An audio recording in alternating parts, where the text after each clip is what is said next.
Good morning. Hi, good morning, madam. How are you? I'm good, and how about you? I'm good. Welcome to Find Your I'm Peace. fine. Please tell us something about your work experience. My working experience in Kuwait and housemaid, 2 years experience, Okay. and Saudi, 1 year experience, in Dubai, 2 years Okay. So may I know the experience in may I housemaid. okay. May I know the nationality of your employer here in Dubai? Um, Local family, And how many members in the family? only two, How many children? only one. Okay, and how old is the child? uh, 8 years old. 8 years old. Okay. So can you tell me what were your duties and responsibilities while on that job? What are you doing inside the house from morning until evening? Yes.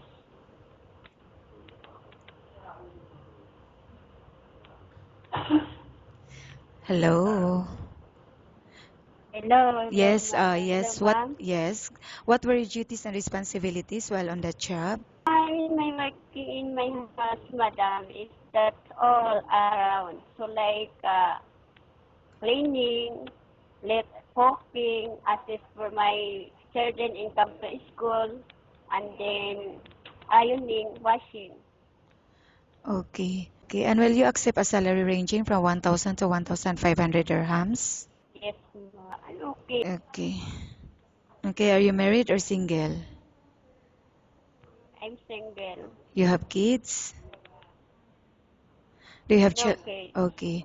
I will now ask you questions about different situations you may encounter while on the job, okay?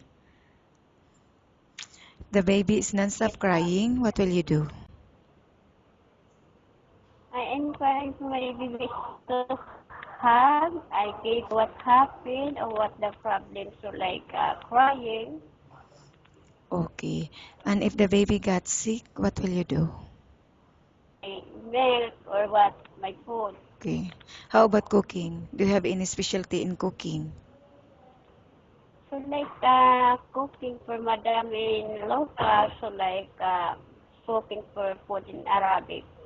So you know how to cook Arabic food. Yeah, yeah. Okay. And how about cleaning the house? Which area do you usually start working with? Starting is but not people inside. Starting to roam for madam, and then we'll finish that all room. Sala going in.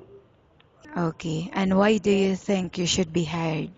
Behind is like agent. Okay. Thank you. Nice talking with you and have a good day.